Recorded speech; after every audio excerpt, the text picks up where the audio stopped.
வணக்கம் நண்பா, எல்லாரும் எப்படி இருக்கீங்க? நல்லா இருப்பீங்கன்னு நினைக்கிறேன்.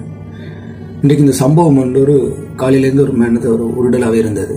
அதாவது யாழ்ப்பாணம் எல்லாத்துக்கும் கலை கலாச்சாரம் சிறந்து விளங்கி யாழ்ப்பாணம் அல்ல.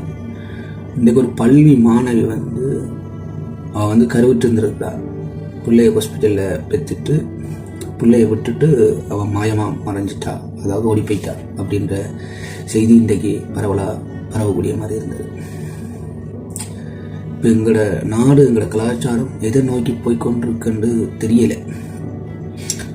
அந்த சின்ன பிள்ளை கருவிட்டு இருக்கு, அதாவது அதை குறிப்பிட்டு 15-16 வயசுக்குள்ளே வரும். அந்த பிள்ளை கர்ப்பமாக இருந்து பிள்ளை பெற்றிருக்கு.